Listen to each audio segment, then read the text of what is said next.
Hello! Kumusta na kayo dyan? Ako ay nandito sa ilalim ng puno ng saging sumisilong dahil umaambon. Medyo maganda sana ang panahon kanina, kaya lang nitong hapon nagdilig na naman ang ating kalikasan, kaya libre na naman tayo ng tubig, libre naman tayo sa pagdidilig sa mga halaman. Guys, mula nang pumutok ang isang virus na sakit na nagmula sa bansang China, lahat ay apektado, maging ikaw, ako, sila, tayong lahat ay apektado dito. Lockdown dito, lockdown doon, lockdown dyan, lockdown doon sa kanila, quarantine dito, quarantine doon, maging ako ay naka-quarantine hanggang sa ngayon. Guys, ang pag-uusapan natin ngayon ay tungkol sa kalusugan. Kaya ito ngayon, inumpisahan ko yung tungkol sa mga sakit. Pero bago natin umpisahan ang ating topic, magpagana muna tayo. 1, 2, 3, come on!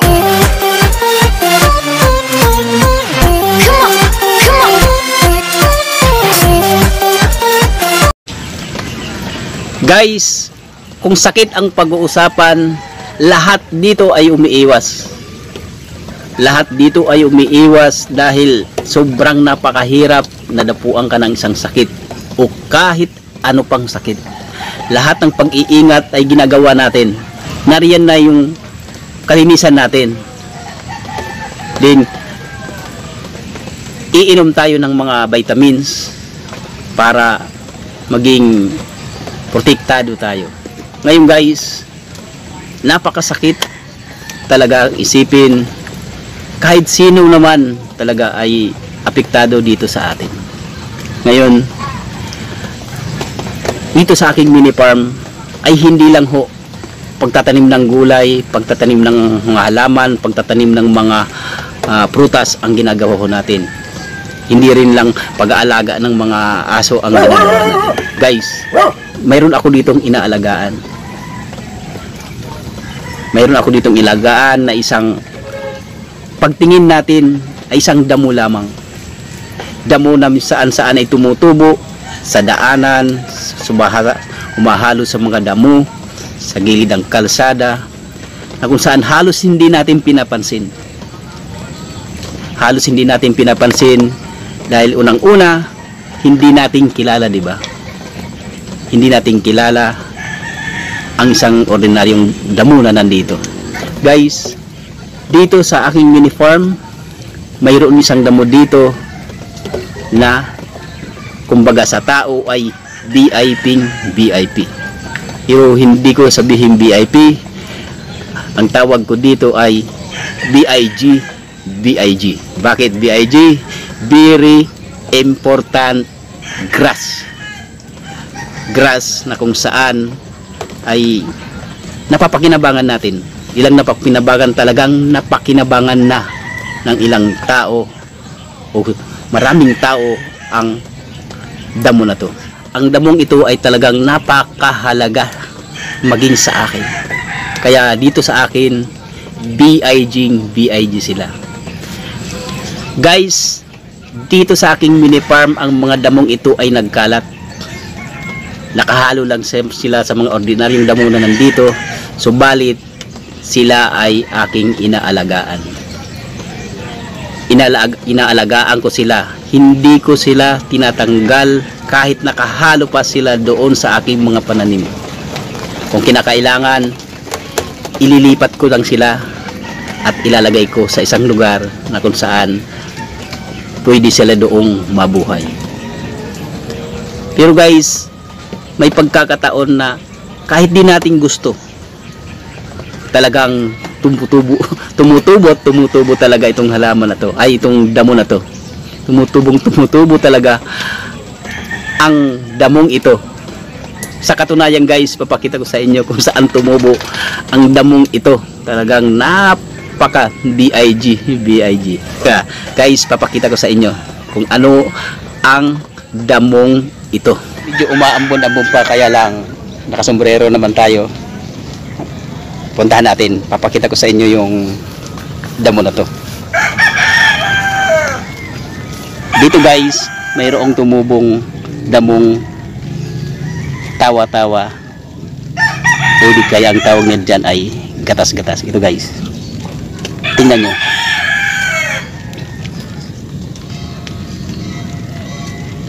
Dito sa tumubo guys, sa part ng may gitna ng plastic molds. Guys, itong butas na to, ang butas na yan guys ay para doon sa ampalaya na aking tanim. Naging bakante ito ngayon. Mga pagkalipas ng mga araw, iba naman ang tumubo. Ito.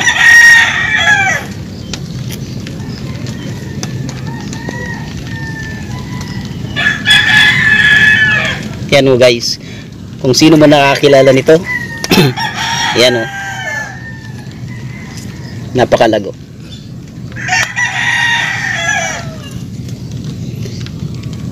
Yan o, nagkalat yan guys dito, tulad nito. Yan o, sa ilalim guys, ito ay talong. Sa ilalim niya ay may tumubo. Ayan o, yan, may tumubo. Ito pa, and then ito medyo kumukupas na, at mayroon pa yan guys sa ibang bahagi dito sa aking garden. Nagkalat yan kung saan lang tumutubo, tulad nito. Yan o, talagang hinahayaan ko lang sila dito. Yan, nasa ilalim siya ng isang talong, pinapabayaan ko lang. And then lipat tayo guys dito. Ayan guys, dito yan, may tumubo dito. Ayan o, nagkalat ito.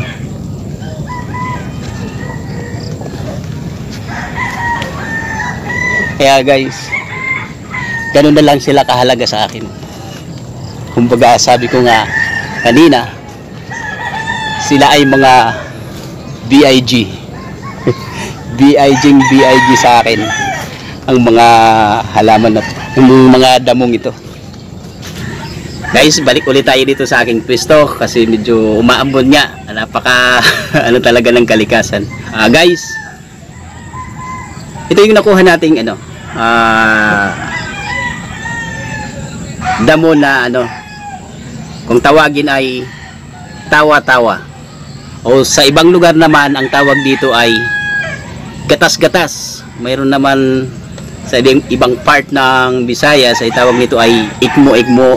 Then sa dito naman sa Maynila, tawag dito ay tawa-tawa.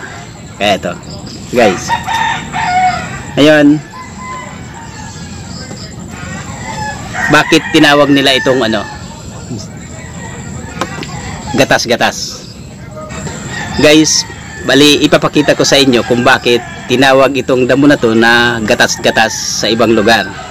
Ngayon, ito oh, ito yung tawa-tawa na to ay babaliin ko dito sa isang bahagi, o puputulin ko.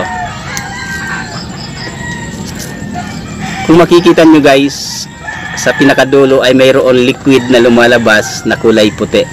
Ayan, kaya ang tawag nila dyan ay gatas-gatas. Din guys, mayroon naman nagsasabi ang damo na to ay magic grass dahil nagpapagaling ng iba't ibang mga sakit. Okay guys, ano-anong mga sakit ang nagagamot nito? Una, gamot ito sa asma. Pangalawa, gamot ito sa mga high blood. Kaya doon sa may mga high blood dyan, para bumaba yung ano nyo, dugo nyo, pwede kayo ditong mag-take ng ano, ng tawa-tawa na to. Then pwede rin to guys sa ano, sa may sakit na ano, nangangati, pwede rin siya. And then guys, doon din sa mga ano, may sugat. Guys, dito naman sa amin, may pupunta ditong mga kapitbahay, hihingi sa akin ng damong ito para ilaga daw, and then pinapainom nila doon sa kanilang anak na mayroong lagnat. Kaya yun ang ginagawa nila, laging pumupunta pag may lagnat yung anak nila, pupunta sa akin, hihingi sa akin ng siyempre bibigyan ko naman dahil ito'y marami naman dito, hindi natin pinagdadamot. And then guys, ito may pag-aaral na dito, ang halamang ito ay nakakagabo ng dengue. Guys, mayroon naman nagsasabi maganda rin daw itong gamot para doon sa may sore eyes, kaya napaka-effective. Then sa susunod guys, sa mga may hika, maganda rin to, nakakagamot din to sa may mga hika. Kaya nga tinawag ito na magic grass, dahil sa dami ng mga pagpapagaling nito ng maraming sakit. Ngayon guys, pag pinag-uusapan naman natin kanina nung mag-intro tayo, yung tungkol doon sa sakit na coronavirus. Kaya kapit lang guys, uumpisahan na natin. Hindi ito kwentong kotsero, hindi ito kwentong barbero, pero totoo ito guys, dito mismo sa aking mini farm. Mayroon taong malapit sa buhay ko, halos kamag-anak pa, umuwi dito mismo tumuloy sa kubo dahil may nararamdaman siya. Hindi siya tumuloy doon sa kanyang pamilya dahil ayaw niya na mahawa.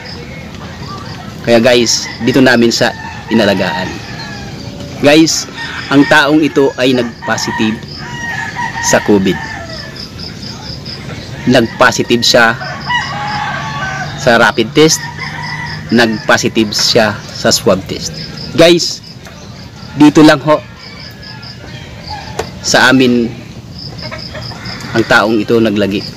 Inalagaan namin dito. Ano ang ginawa namin guys? Ito lang po ang aming pinainom sa kanya. Guys, ang damong ito lang ang nagpagaling sa kanya. Wala nang iba. Hindi namin siya pinainom ng mga gamot, kung ano-ano diyan, mga sa mga lagnat, kung ano-ano pa, dahil iba nga ang nararamdaman niya. Kung ano yung mga sintomas na ikaw ay positive ng isang coronavirus, nasa kanya lahat.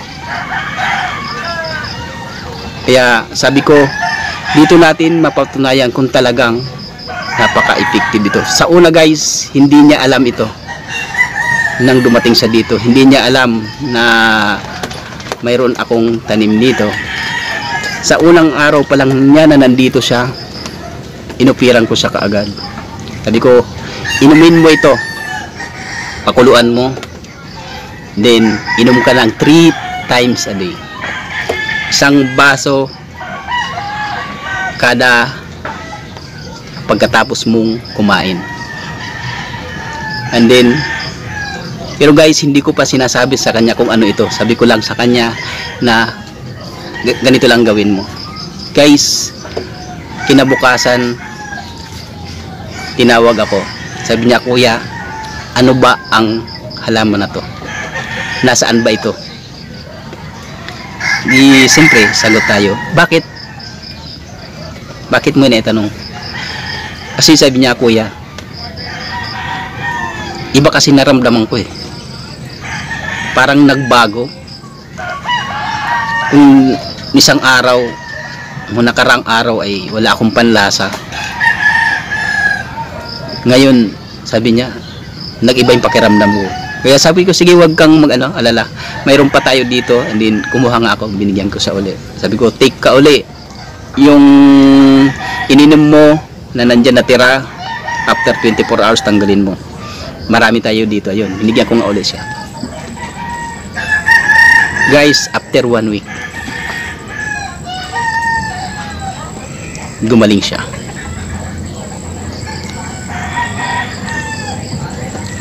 Nang pinaswab test namin ulit, negative na ang taong to.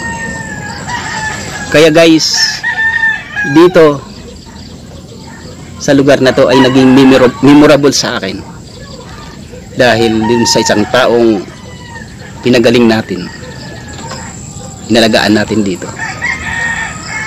Wala kaming ibang pinapakain sa kanya. Puro gulay lang. Napakarami ditong makakain guys. Nariyan yung mga malunggay, isa rin yung nagpapagaling, malakas magpagaling yan.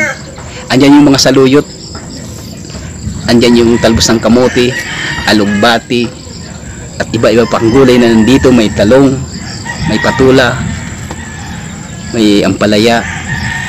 Kaya guys, dito sa aking mini farm, talagang kung gusto mong maging malusog, pumunta ka lang dito. Guys, dito namang huli, mayroon na naman nagkasakit dito lang sa amin, malapit. Kailang guys, trinangkaso na sa laking tao, trinangkaso. Kaya sabi ko, nako, andito na naman, masusubukan na naman natin yung magic grass. Kaya yun guys, pinainom namin, yun lang binigay namin sa kanya. 3 days lang, 3 days lang guys, wala na yung trangkaso niya. Ayun, parang napapaluha ako dahil nga guys, napakahirap talaga magkasakit. Kasi guys, kung pupunta ka ngayon sa ospital, magkano? Pag dineclare ka ngayon na COVID positive, maghanda ka na. Totoo yan guys. Kaya tayo dyan na nandyan, tayo na nandito, walang sakit, sana ingat-ingat din. Sumunod tayo sa patakaran ng government. Sumunod tayo sa mga quarantine dahil napakahirap guys. Napakahirap magkasakit, sa totoo lang. Napakahirap magkasakit kasi dito nga may nagkikwento, ang sakit ko ay ganito lang, masakit lang tiyan ko, idideklarang COVID. Ito guys, may kwento pa ako, kababata ko, mayroon siyang anak, nagpost pa nga ito sa Facebook. Ang sakit ng anak niya kasi hindi malaman, una dineclare dengue positive. Ang masaklap guys, ilang araw lang dineclare na naman itong COVID positive. Diyos ko po, Rudy, ano ba itong nangyayari? Yung nga sinasabi ko, konting-konti lang, sipunin ka lang, ubuhin ka lang konti, kapag nagpatest ka, positive ka talaga, sigurado. Kaya guys, ang ginawa ng aking kababata ay nilabas niya yung kanyang anak sa ospital. Payatot na ang laki na ng bill. Ikaw ba naman ideklara kang positive, dengue, naging COVID positive. Ngayon guys, ang ginawa, dinala niya sa isang kwak-kwak doktor. Ano ba yung kwak-kwak doktor? Ano ba ang kwak-kwak doktor sa hindi pa nakakaalam? Minsan nyo lang marinig yan. Guys, ang kwak-kwak doktor ay isang other team yan ng albularyo. Ang ginawa ng albularyo, kundi pa inumin lang nito. Ito lang guys. Ito lang daw ang pinainom sa kanya. Tawa lang. Ilang araw lang, ayan na, gumaling na yung anak niya. Parang nagdahilan lang. Kita mo guys, di natin kung totoo ang sinasabi ng isang ng isang doktor. Ang sinasabi ng isang doktor. Positive. Dengue positive. COVID positive. Tawa-tawa lang ang katapat. Guys, yung kinuha nating kaninang tawa-tawa doon sa garden, bali dinala ko doon sa bahay at pinakuluan ko ito ng 2 minuto. Kaya ito na guys yung resulta. Medyo siya, yellowish yung kulay. Yan. Ang ginawa ko guys sa pagpapakulo ay 3 tasang tubig ang nilagay ko doon sa isang dun sa pinakulan natin. Ngayon wala naman tayong sakit, pwede tayong uminom. Yan, wala naman tong overdose kasi to herbal lang. May kasabihan niya na prevention is better than cure, kaya pwede tayong uminom guys. Kaya tinatawag na itong halaman na magic grass kasi sa dami nitong sa daming sakit na nalulunasan ito. Kaya guys, una, kung kayo ay mayroong asma, maganda rin to guys sa asma. To lalo na medyo minsan di tayo makahinga. And then dun sa may mga lagnat guys, kahit ordinaryong lagnat lang siya, pwede natin painumin yung ating mga pwede natin itong inumin, lalo na sa mga bata. Ang gagawin lang natin guys, pwede nating painumin sila ng bali 3 baso sa isang araw. Pwede mo siyang inumin pagkatapos kumain. And then yung pinakuluan natin ay good for 24 hours lang ho. Hindi natin pwedeng pasobrahan yon. Kailangan di na natin itong inumin para medyo sariwa ang ating matitik nito. Then guys, doon naman sa may mga sugat, pwede rin itong guys panggamot sa sugat. Ang gagawin natin guys, didikdikin natin yung tawa-tawa na to, di yung katas nun, pwede natin itapal doon. At ganun din guys sa mga namamaga, pwede nating ilagay yung katas doon sa namamaga, nagpapahil din siya. And then doon sa may mga nagdatae, diarrhea, pwede rin to guys, pwede rin natin tong inumin para doon sa Then sa mga minsan may aksidente o insidente na napapaso tayo, yan, pwede nating itapal din yung katas nito, yung ng tawa-tawa. And then maganda rin to guys sa sa may mga high blood. Sa may mga high blood, bali nagpapababa siya ng ng blood pressure. And then doon naman sa may mga alipunga. Yan guys, yung may mga alipunga, ganun din ang procedure. Dikdikin natin. And then ilagay natin doon sa may mga alipunga. Yung mga hadhad. Yan. Pwede nating ilagay siya. And then doon sa may mga ulcer. Yung mga may ulcer, pwede rin nating inumin ang pinakuluan natin. Ganun din procedure.